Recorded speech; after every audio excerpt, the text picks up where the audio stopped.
Lucas 19, del 45 al 48. Si usted lo tiene ahí, voy a permitir leer esta porción del Evangelio de Lucas. Y si usted puede seguirme con su vista, es casi el término ya del Evangelio. Lucas es el Evangelio más extenso. Y en el capítulo 19 se narra la escena de Jacobo y aquel recaudador de impuestos tan famoso por su tamaño, Zaqueo, ¿lo recuerda? Y luego se narra allí la parábola de estas 10 minas respecto a qué hacer o qué tenemos que hacer con lo que Dios nos da. Y luego viene el relato de la entrada triunfal del verso 29 al verso 44. Pero Lucas termina con una escena que en nuestras Biblias le llama la purificación del templo. Leo y me sigue, por favor. Y entrando en el templo, comenzó a echar fuera a todos los que vendían y compraban en él, diciéndoles: escrito está, mi casa es casa de oración, mas vosotros la habéis hecho cueva de ladrones. Y enseñaba cada día en el templo, pero los principales sacerdotes, los escribas y los principales del pueblo procuraban matarlo, y no hallaban nada que pudieran hacerle, porque todo el pueblo estaba suspenso oyéndole. Hermanos, lo sucedido en este pasaje aquí se llevó a cabo el día martes. Hay algunos que discuten si es lunes o martes. Hay algunos que también inclusive difieren acerca de si la entrada triunfal fue el domingo o fue el día lunes, ¿no? Pero bueno, hermanos, lo que es importante es lo que Dios va haciendo días previos a ser entregado, o más bien a que Él se entregara por nosotros.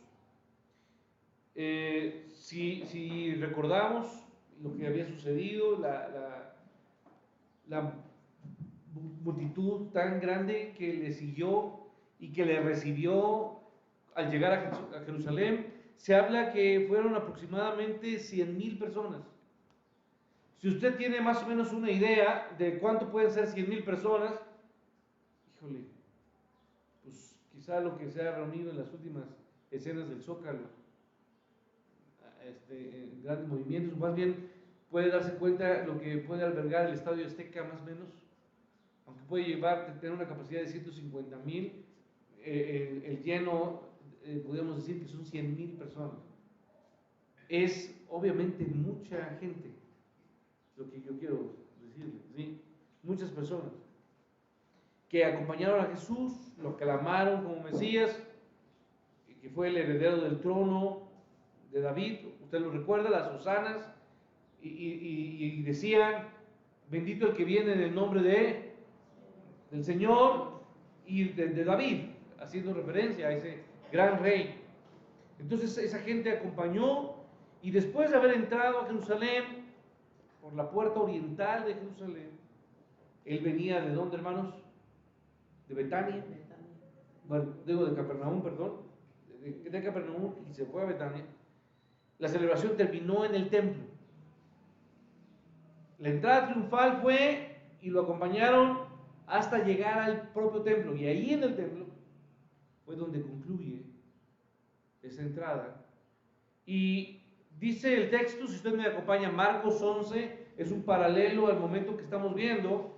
Marcos capítulo 11, versículo 11, nos dice que habiendo mirado alrededor todas las cosas, como ya anochecía, se fue, dice el texto, a Betania con los 12. Betania, usted debe de saber que es el lugar, en Betania, mejor dicho, tenía el Señor Jesús un lugar preferido. ¿Cuál era ese lugar preferido de Betania? La casa de Marta, de María y de Lázaro. Para él era un lugar donde él encontraba amor, consideración, era consolado ahí. El Señor Jesús amaba a esa familia, amaba a estas chicas y a Lázaro. Y después de haber tenido una larga jornada, como diríamos, larga y ardua jornada, después de haber estado al pendiente de esa multitud que le seguía, porque Jesús no era una persona como hoy muchos políticos que simplemente ven a la multitud de lejos, sino que él, siempre que estaba en una multitud, atendía las necesidades de todo aquel que se acercaba. Acuérdense que una de las características del Señor Jesús y de su ministerio, hermanos, es que Jesús era un Dios disponible. ¿Se acuerda usted? Siempre atento a cualquier necesidad. Nunca exclusivo o nunca discriminó a nadie, ni a hombres ricos por tenerlo todo, ni a gente pobre. Él estuvo al pendiente de las necesidades de todos, de enfermos, de endemoniados, de personas con alguna enfermedad, con algún problema, con alguna necesidad especial. Él vio por todos. Y después entonces de haber estado rodeado de tanta gente, él siguió hasta Betania. Y usted debe de recordar que lo que él recorrió fue extenso, porque venía desde Jericó, donde en Jericó encontró a quién, hermanos, a Zaqueo. ¿Lo recuerda usted que acabo de decir? Allí fue donde se encontró. Y entonces, yo quiero aquí referir un aspecto importante respecto al momento que se vivía. El hospedaje en Jerusalén, previo a las fechas, o más bien en las fechas donde llegaba la Pascua, era un problema. Hermano, hoy hay una infraestructura muy grande en diferentes zonas turísticas. Y sin embargo, escuchen, a pesar de contar con una infraestructura amplia en ciudades o en lugares turísticos, cuando es tiempo de vacacionar, ¿qué sucede, hermano? Todo se llena. Es difícil encontrar.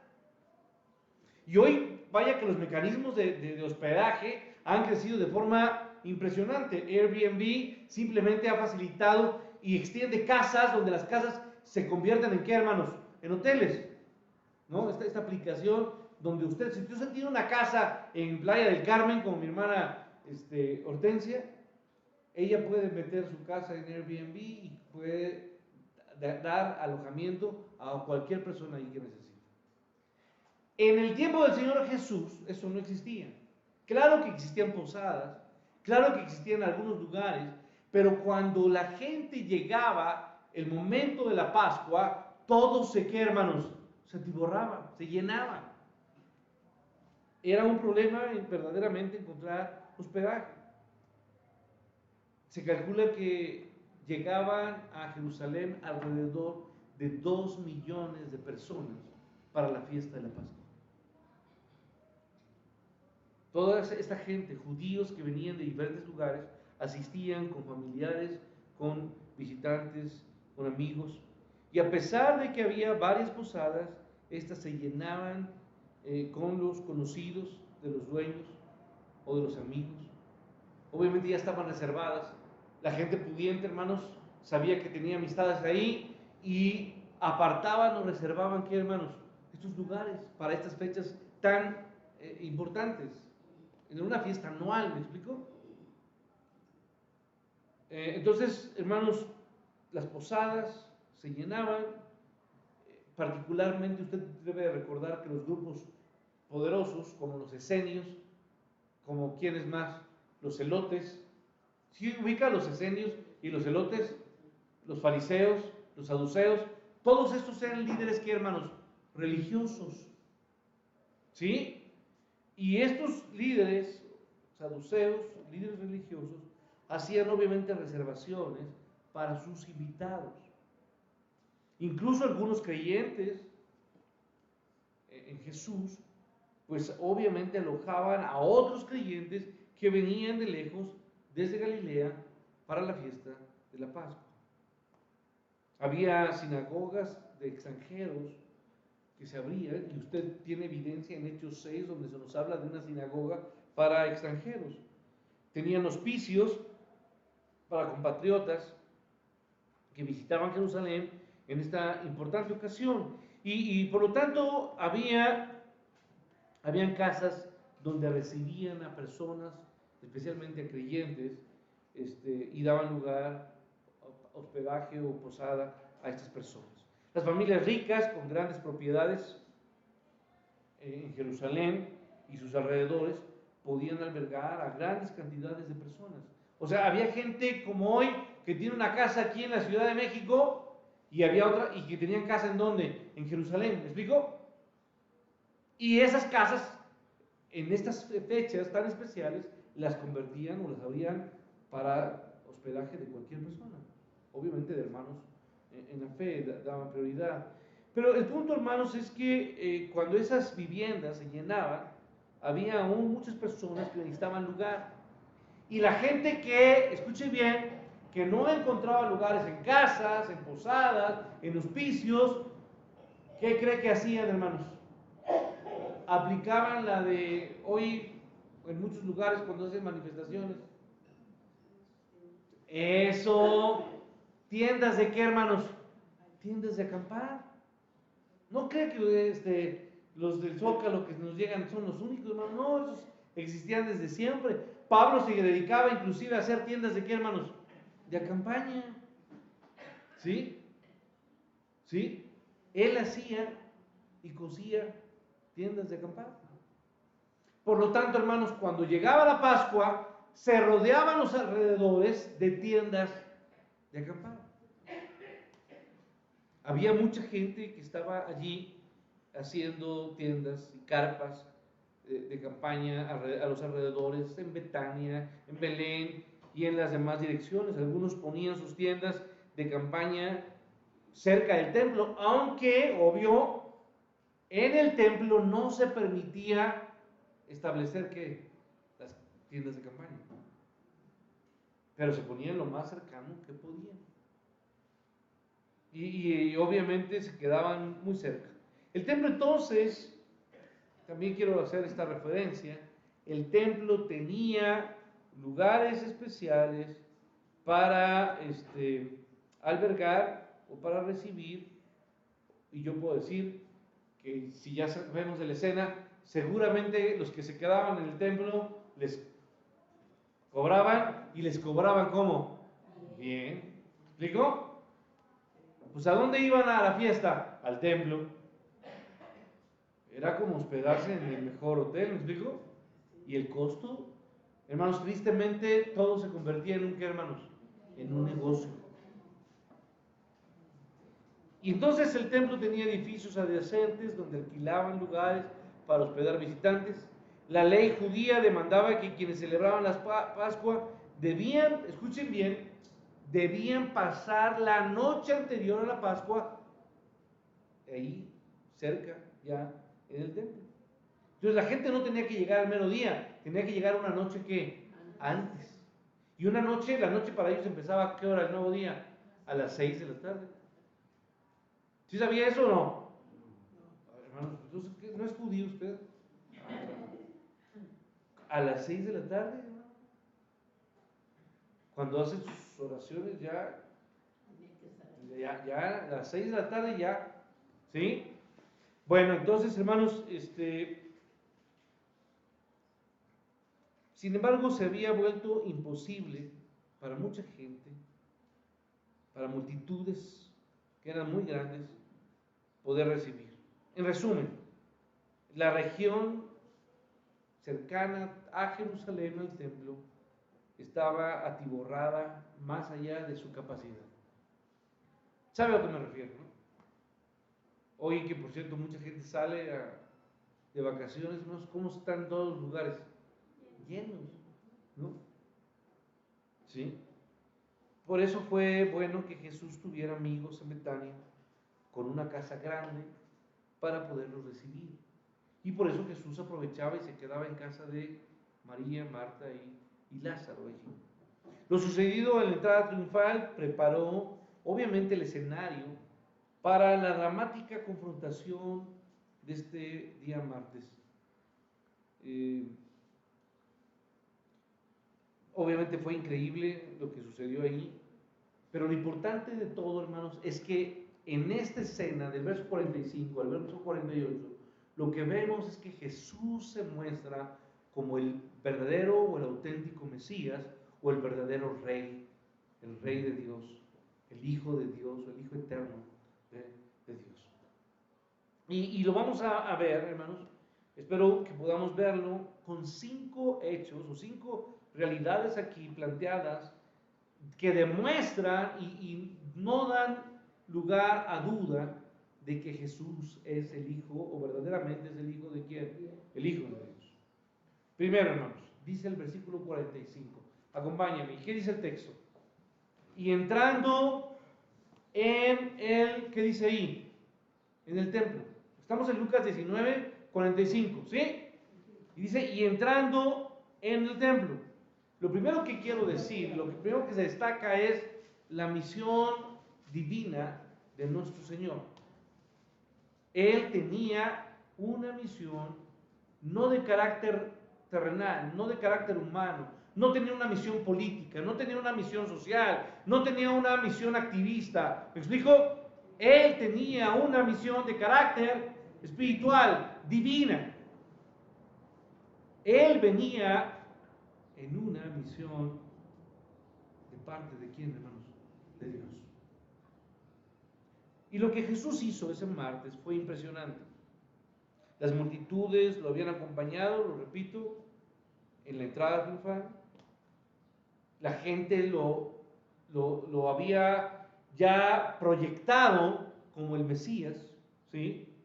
Un Mesías que ellos habían esperado durante ¿cuántos años, hermanos? Por lo menos 400 años. Que habían esperado ya la llegada del Mesías.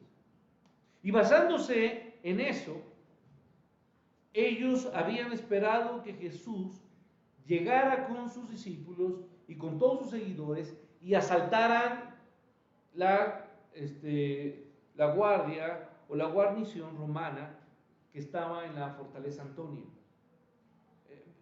Perdón, quizás no traigo un mapa para poderlo visualizar, pero en Jerusalén estaba, haga de cuenta, como hay en todos los pueblos, la policía, ¿me explico? El lugar donde están los guardias o los que rigen allí.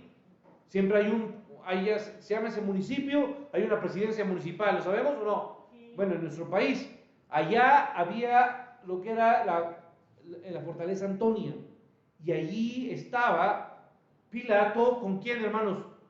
Con los soldados romanos. ¿Sí?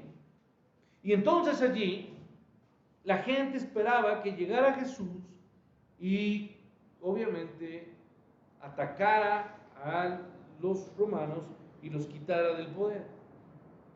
Obviamente, hermanos, Jesús no atacó la fortaleza, no atacó la casa de Pilato, este gobernador patético, que era un gobernador romano, pero que vivía en Judea, ¿sí? O que gobernaba Judea, y obviamente los judíos estaban esperando que él se opusiera directamente o confrontara al régimen, ¿qué, hermanos? Romano, ¿sí? A la opresión romana. Eso es lo que ellos querían, que él hiciera esto confrontando a los romanos en su ministerio. Sin embargo, hermanos, miren, vaya a Juan 6. Quiero que se dé cuenta de lo que estaba pasando allí o de lo que ellos habían visto respecto a Jesús.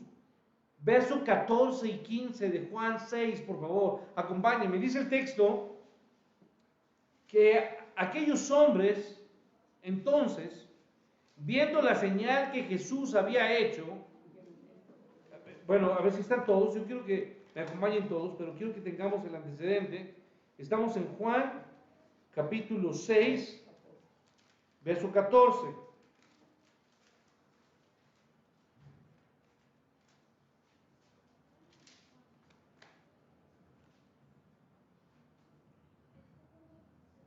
Dice el texto, aquellos hombres entonces viendo la señal que Jesús había hecho. ¿Qué había hecho, hermanos? Simplemente o muy sencillamente alimentó a ¿cuántas personas? A 5,000 personas. Hombres nada más. El cálculo aproximadamente sería de 20,000 gentes. Les dio de comer a 20,000 personas.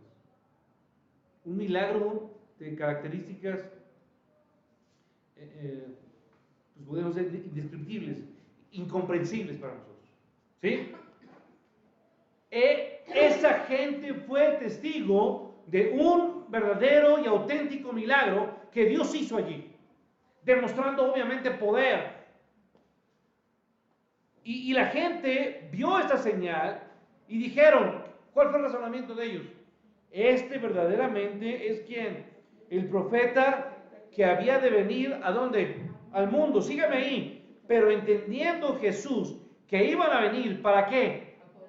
Para usarle, para utilizarlo, para sus intereses, hermanos, porque el problema es que usted y yo siempre estamos pensando en quién, en nosotros. Tenemos un problema, hermanos. Siempre estamos pensando en quién, en nuestro beneficio,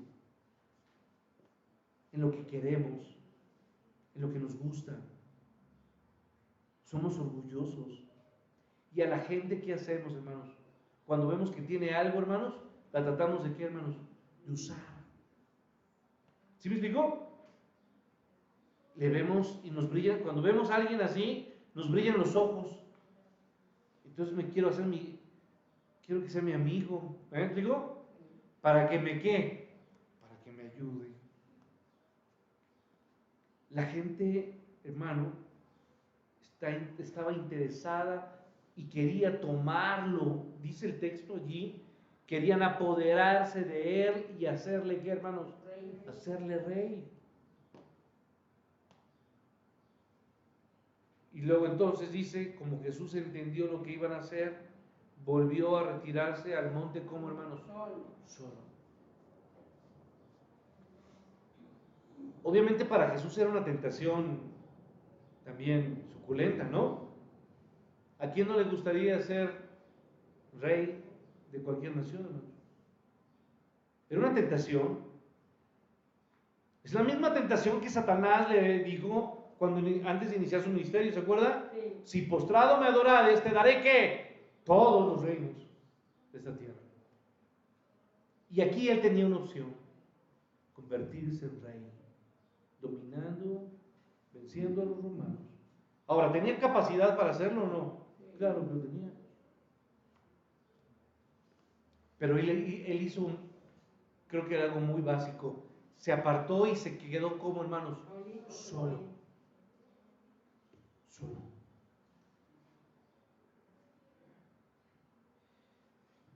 Dice, sin embargo, Jesús, en lugar de obviamente atacar a los paganos e idólatras, romanos, invasores, Jesús hizo algo. Agredió a los comerciantes que estaban en donde, hermano, en el templo. Ahora, yo quiero que usted recuerde qué era el templo para los judíos. El templo para los judíos era el centro de judaísmo, era el centro más valioso para el pueblo judío. Era el alma de la nación. Al hacer eso, obviamente al atacar a los comerciantes, de manera indirecta, ¿a quién atacó? A los líderes religiosos? Porque ¿quiénes habían dado permiso de vender? ¿Quién les dio permiso? Los líderes. Y cuando él confronta a esta gente que usó el templo para sus intereses, atacó a aquellos que habían dado permiso a esta gente. Entonces Jesús, lo que quiere, nos debe de quedar claro esta tarde, hermanos, es que en todo su ministerio Jesús siempre mostró, o más bien fue claro en mostrar un interés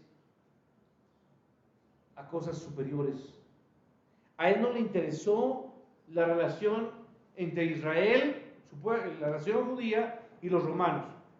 Él se acercó y buscó hacer nexos o calmar la relación entre romanos y judíos, ¿sí?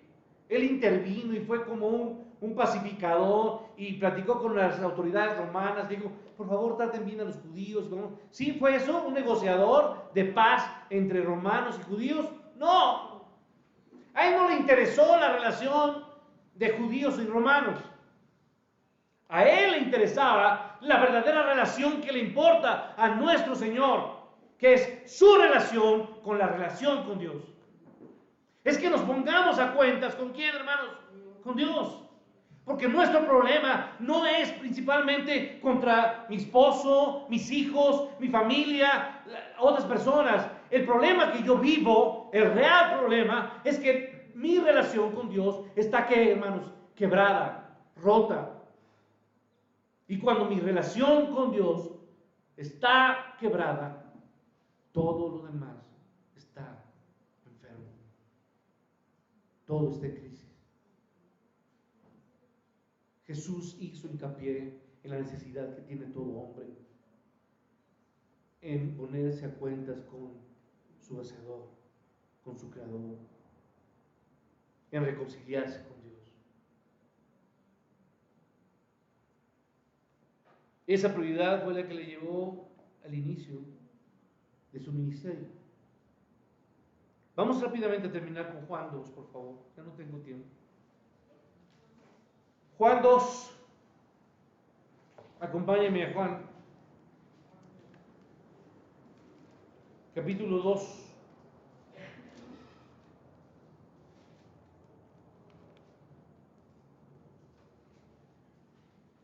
¿Cómo comienza el capítulo de Juan 2? ¿Las bodas de qué? ¿Está iniciando su ministerio, cierto o no? Ok. Verso 13. Después, 13. Después de las bodas de Canaán, ¿qué nos narra Juan? Estaba cerca la Pascua de los judíos. Y subió Jesús, ¿a dónde, hermanos? A Jerusalén. Y halló en el templo a los que vendían bueyes, ovejas y palomas, y a los cambistas allí sentados. Y haciendo un azote de cuerdas, echó fuera del templo a todos, y las ovejas y los bueyes, y esparció las monedas de los cambistas, y volcó las mesas, y dijo a los que vendían palomas, quitad de aquí esto, y no hagáis de la casa de mi padre casa de mercado. Entonces acordarán sus discípulos que está escrito, el celo de tu casa me consume.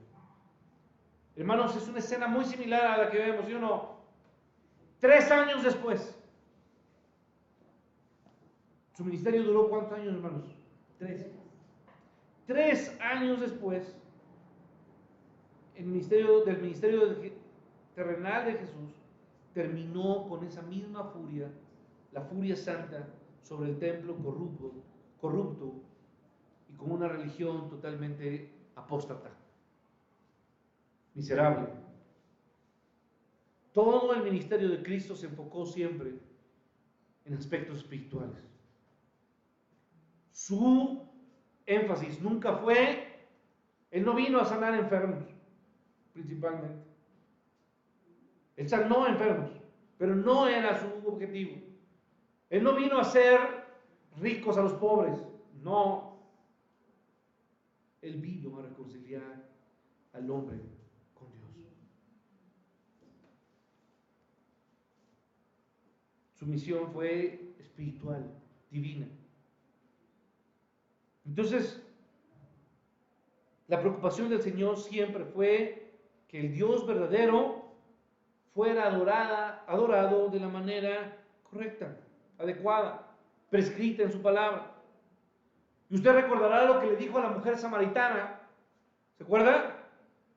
La hora viene y la hora es cuando los verdaderos adoradores adorarán al Padre en espíritu y en verdad, porque también el Padre tales adoradores busca que le adoren.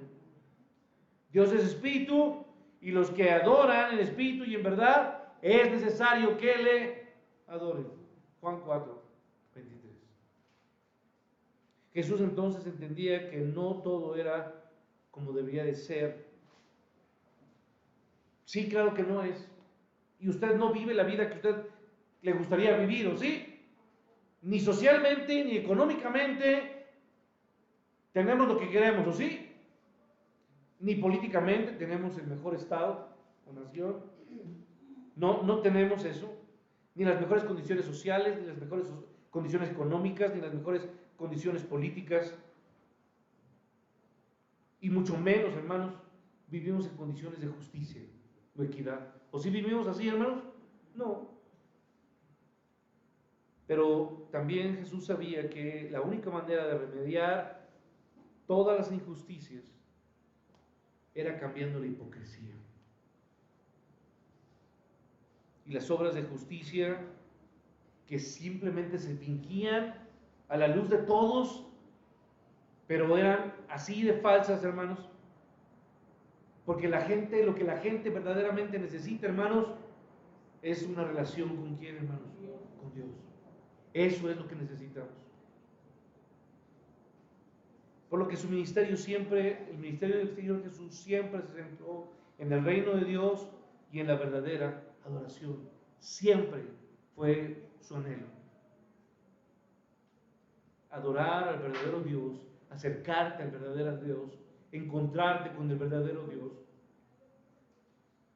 Ya no tengo tiempo más, pero solamente quiero hacer la referencia al templo. La palabra griega es hieros. Es el término general para el territorio, el terreno del templo como un todo. Y yo quiero decirle que este templo, hermanos, el templo de Jerusalén, era realmente una obra maravillosa, ¿no? Un lugar portentoso, impresionante, como arquitectónicamente, de manera lujosa. Era realmente un lugar que sería para nosotros hermoso poder visitar y conocer. Desde el muro exterior, el lugar santísimo, el lugar santo, el patio de los gentiles y todas estas cosas, hermanos. Dentro del patio de los gentiles estaba el patio de las mujeres, que era hasta donde las mujeres se les permitía ir. Y a ese atrio se entraba por una puerta conocida como la puerta, ¿se acuerdan, hermanos? La Hermosa. ¿Sí se acuerdan de eso? De esta puerta que se menciona en algún momento, que era un lugar popular para la gente mendiga. ¿Sí me explico? Los indigentes. Ahí se quedaban y ahí ellos estaban pidiendo, ¿qué, hermanos? Limosna en la puerta de la Hermosa. Los hombres podían ingresar al siguiente atrio, al patio de los israelitas, a través de la puerta de Nicanor, hecha de bronce, ¿sí? Y tan colosal era todo el templo, y tan grande era esta puerta en particular, que se necesitaban a varios hombres para poder abrirla y para poder cerrarla. Desde el atrio de los israelitas, los adoradores reunidos podían mirar a través de la puerta del atrio y ver el patio de los sacerdotes, aunque no podían entrar allí, pero sí podían observar a los sacerdotes, que era ahí donde ellos ofrecían incienso, donde ellos ahí sacrificaban animales. En la parte posterior del patio de los sacerdotes estaba el templo, obviamente la palabra que se ocupa es naos, que quiere decir el lugar santo, y luego del lugar santo, el lugar que, hermanos, santísimo. Todo era un enorme complejo. Todos los atrios, los patios, conformaban el hieros de Dios, el templo de Dios. Lo que estaba sucediendo en el patio de los gentiles era emblemático de la corrupción que de manera justificada hizo enojar al Señor Jesús. Hermano, yo solamente quiero decir, esto que tanto cuidó el pueblo judío, cada detalle del templo, que era para ellos de tanto valor, que tanto significaba, hermanos, ¿saben qué terminó, hermanos?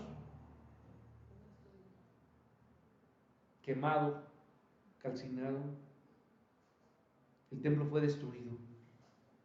Y a la fecha, hermanos, ¿el templo está construido, hermanos? No. No se ha podido construir nuevamente el templo. Porque el judío podía o debía entender la parte básica, hermanos. Dios no vino a habitar templos, hermanos, hechos por qué? Por manos de hombres. Dios vino a habitar nuestras vidas.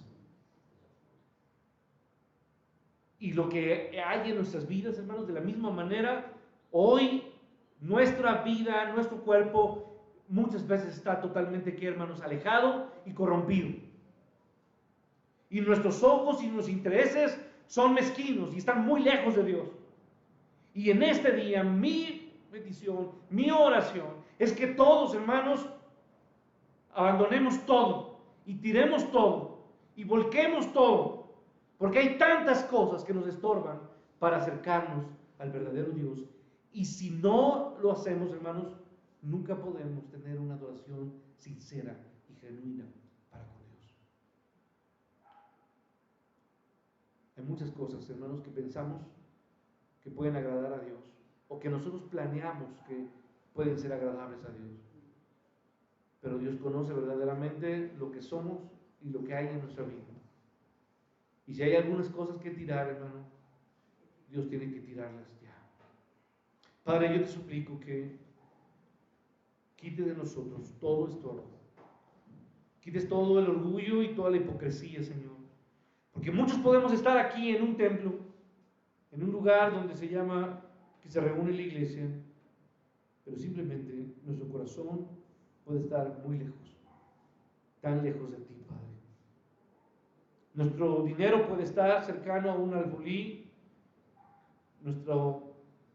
podemos ocupar el lugar de una banca, o podemos elevar un canto, simplemente abrir la boca y cantar, Señor, pero no hay adoración, porque tú no estás presente. Padre, yo te pido que hoy nos muevas a nosotros a reconciliarnos contigo y a ponernos a cuentas, porque lo que necesita nuestra vida es reconciliarse contigo. Padre, por favor, que nos acerquemos a ti y estemos a cuentas. Dice el Señor, ayúdanos a acercarnos.